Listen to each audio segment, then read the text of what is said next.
my sweet friends, I have another recipe for you today, and it is Mexican beef stew with potatoes. I hope you enjoy it, and let's get started. Our ingredients for today are chicken bouillon, half of one tomato, half of one onion, about 2 teaspoons of garlic. You're gonna need some chopped beef. It could be any beef you like, and if it's cut, preferably less work for you. And then we're gonna need about 6 jalapeños. We're gonna go ahead and boil those, and then we're gonna need a little bit of cilantro and 5 potatoes. Okay, the first step is to add all our jalapeños to some water, and we're gonna go ahead and boil them, and we're gonna go ahead and leave them till they get tender. When your jalapeños are ready, you're gonna go ahead and get your blender, and we're gonna go ahead and cut our tomato just to help out our blender. And then we're gonna add about 1/4 cup of cilantro, and then we're only gonna add the 1/4 of the onion.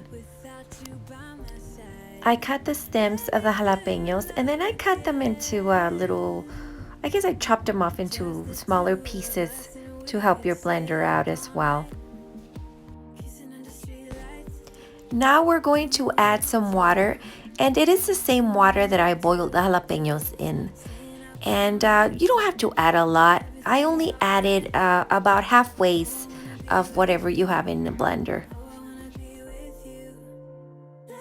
I am adding about I could say 1.5 teaspoons of garlic, but you can go ahead and add as much as you want. I'm adding a little bit of salt as well.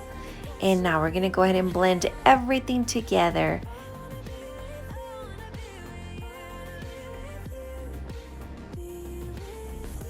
I'm adding a little bit of oil to my pot, and then I'm gonna go ahead and add my salsa.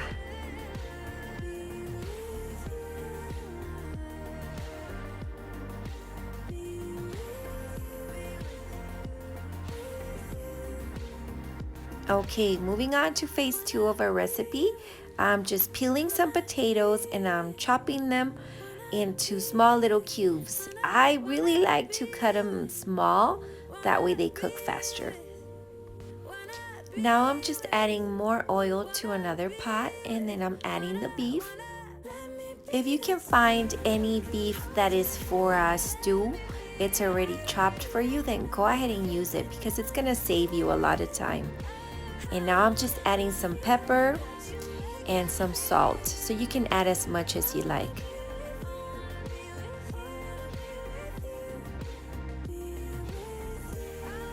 I'm just browning my beef for a few minutes, and then I'm gonna go ahead and add the rest of the ingredients.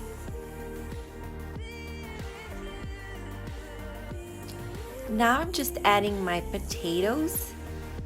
So all of my potatoes are gonna go in there.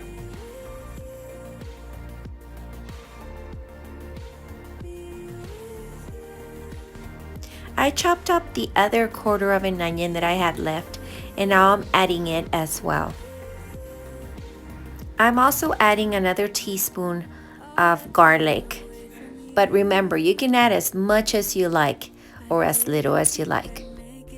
And I'm saying teaspoon, but I think it's about a tablespoon with that spoon. I wasn't using my measuring spoons. I'm sorry about that. Now I just added a little bit of salt and pepper. I combine everything together, and then now we add the last step, which is our salsa. And you can add as much as you like. You can add the whole thing. You can add half of it. It's up to you and how spicy you would like it. Sometimes I put the whole thing. It just depends how hot it is. And I'm adding the water now. I'm adding about a cup. And it just all depends on you, really, if you want it to be very soupy with a very soupy consistency, or if you want it more as a stew. Yeah, I'm just gonna leave it up to you because you can eat this however you want it. It's just gonna be really intense and really delicious and a little kick of the spice, but it's gonna be really good.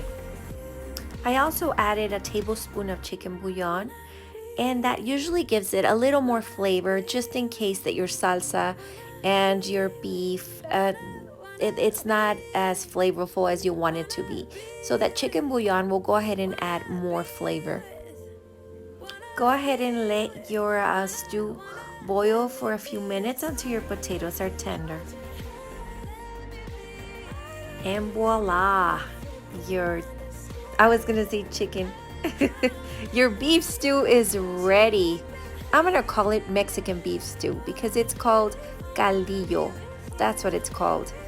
So it's gonna be my Mexican beef stew. And I know that you're going to love it. You're going to want to eat it every day. Okay, not every day, but you're really going to like it.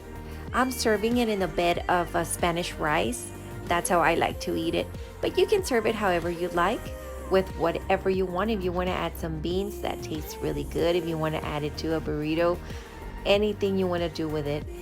And it's really good, especially when you mix it with your Spanish rice. Well, my friends, I hope that you enjoyed this recipe. Please go ahead and give me a thumbs up and subscribe if you haven't. And remember to try something new every day. Bye-bye. I didn't think I'd make it without you by my side.